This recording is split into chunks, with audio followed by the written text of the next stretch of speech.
Welcome, Graham. As we begin this year with remote learning, we want to set your child up for success by opening the lanes of communication between parents, teachers, and students. Here's some things to get you started with remote learning at Graham. Make sure you follow us on Facebook at Alexander Graham Elementary School and on Instagram at Graham School 1. You can always call us at 773-535-1308 to reach the main office. Let's all get ready for a great school year.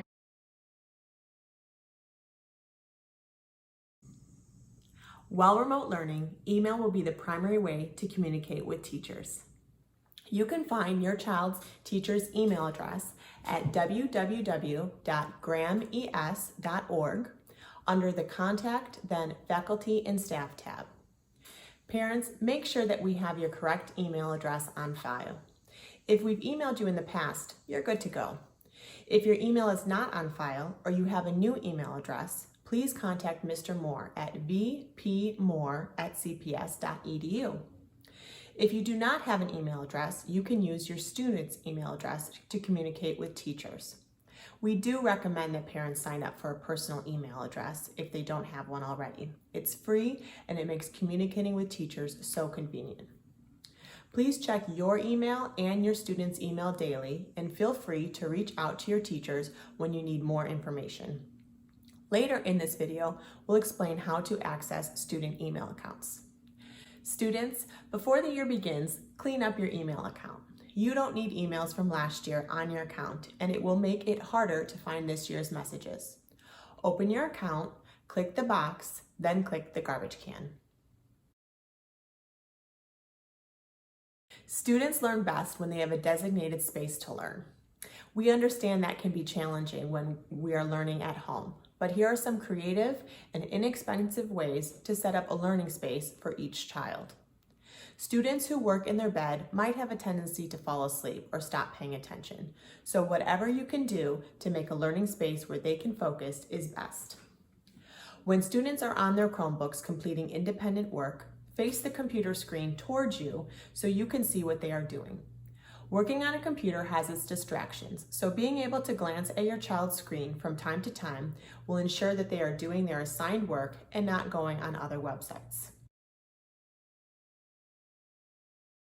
Hi, in your learning space, it would be especially helpful if you posted your child's daily schedule.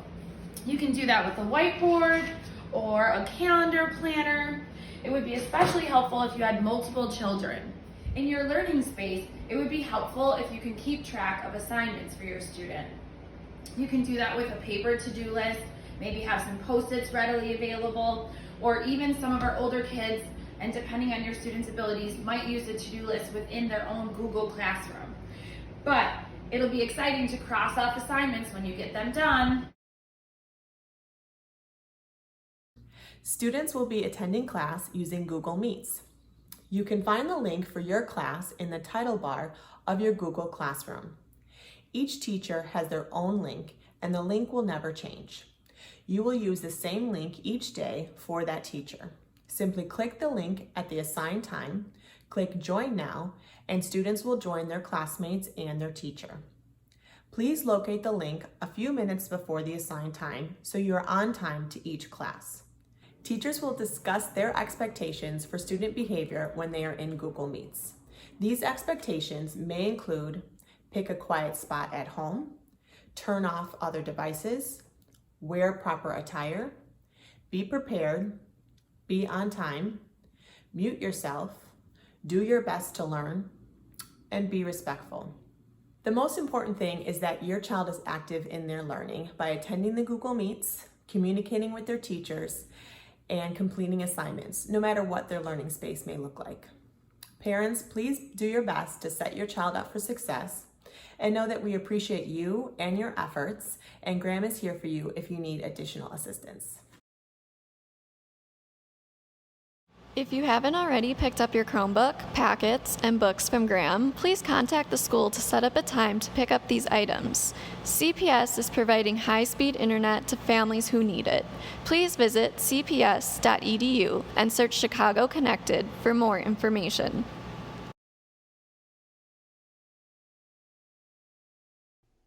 Unlike the spring, remote learning will be graded with the same standards as in-school learning. Students will be required to attend all Google Meets and attendance will be taken. Students must also complete all assignments. This is to ensure that your child is progressing and learning the skills they need for their grade level. We invite you to monitor your child's grade throughout the quarter by accessing Parent Portal. On Parent Portal, you can check your child's grades throughout the quarter, see missing assignments, and monitor their attendance. Just go to cps.edu, click Parents, and then scroll down to Aspen. If you haven't set up an account already, there is a video to guide you through. You will need your email address on file at the school, so contact Mr. Moore at vpmoore@cps.edu. At Graham, in addition to academic support, we care about the social and emotional well-being of our students. Teachers will have a dedicated time every day to teach social emotional learning. It's important that your child attends. During this time of change, uncertainty, and disruption, your children may experience feelings of loss, grief, anxiety, or depression. If you notice changes in behavior, sleep, or eating habits, that may be a sign that your child needs more support. For additional mental health resources, families can visit my page on the Graham website. Please contact me if there is a crisis in your family or you just need some additional support. My team and I are happy to help in any way we can. We know this is a lot of information to take in. To review, school starts September 8th. Before Tuesday, students should check their CPS email and log onto Google Classroom. For the first day of school, every student will go to their homeroom teacher's Google Meet at 8 a.m. Before Tuesday, locate that link in Google Classroom so you are ready to join on time. Parents, please make sure we have your email and phone number on file. Let us know how we can help you and your child during this process. And don't forget to follow us on social media for updates. The rest of this video will talk about the technology that will be used during remote learning. You can find more videos on the CPS Family and Community Engagement YouTube channel. We appreciate you partnering with us in your child's education. Hello and welcome to the Chromebook tutorial for parents to equip you with some of the tools that you'll need to support your child's remote learning experience. Some of the topics that we'll be covering today will include powering on your child's Chromebook and accessing the internet, signing up for a Gmail account, assisting your child in accessing their email and Google Classroom account, troubleshooting, a survey and pop quiz, and we'll end with additional resources for support. After your device is fully charged, find the power button in the upper right-hand corner of your keyboard and press it once. You may need to wait a few moments for the device to fully turn on. Once the device is powered on, click the drop-down menu next to the words Not Connected. Then, click the Wi-Fi icon in the lower right-hand corner of the screen. You'll need to locate your home Wi-Fi network and then enter your Wi-Fi password. Finally, click Connect. Once you're on the device, you'll need to add a person. On the bottom portion of the screen, locate the words Add Person and click. Then, you'll need to sign in to the Chromebook pop-up by clicking Next. This is where you or your child will enter in their username or password and click Sign In. This is the home screen for signing in. If it's your first time logging on to a CPS Chromebook, you may need to set up a new account. On the bottom of the sign-in screen, you'll notice this link that says New User, Set Up Your Account. Click to proceed and complete the information that's on the screen that pops up. Finally, click Next. Once you've completed that process, you will be asked to create and re-enter a password, following the guidelines that are on the page. When finished, click Next. The last step in the process will be to select and answer 3 challenge questions. Once you've made those decisions, click Save.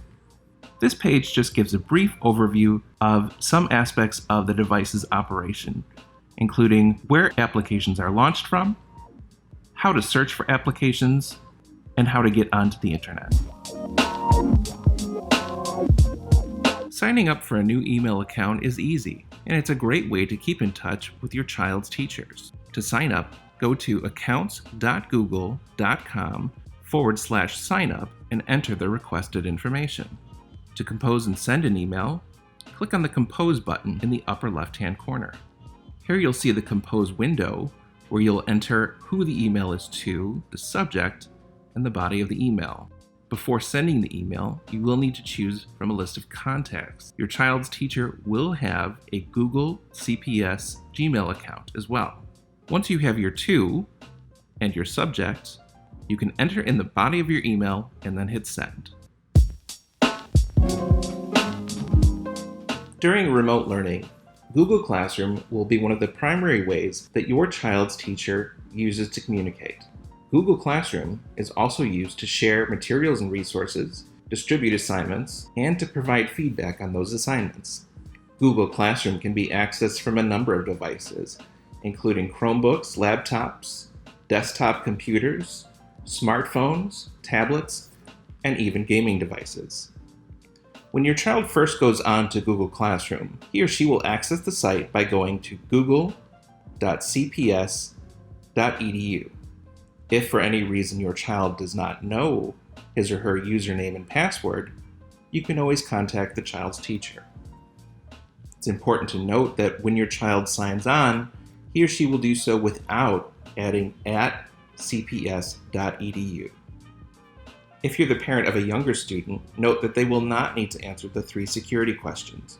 They can simply click Go, and that will take them right into the classroom. Something else to note about the classroom and Gmail experience is the waffle sign.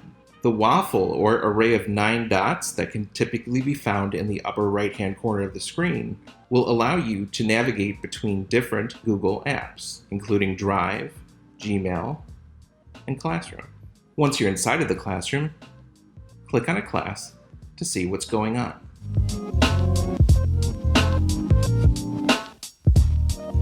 On this screen, you'll see some of the potential error messages that you might see in a Google Classroom environment, what it means, and then what can be done. The first step when encountering errors with Google Classroom should also involve your child's classroom teacher. He or she will have the most up-to-date information on the classroom and has been trained in offering support in how to get kids logged in. I hope that this tutorial has been informative for you, and I wanted to leave you with a couple of resources. The first resource can be found at tinyurl.com/CPS Tech Help 2020. At this site, you'll find a number of user guides for Gmail, Google Classroom, and other Google-related tools. Care to show us what you've learned? Go to tinyurl.com/CPS Tech Quiz, where you can take a brief survey on this tutorial and also complete a short quiz testing your knowledge. Winners will get a shout out from their school, so sign up today.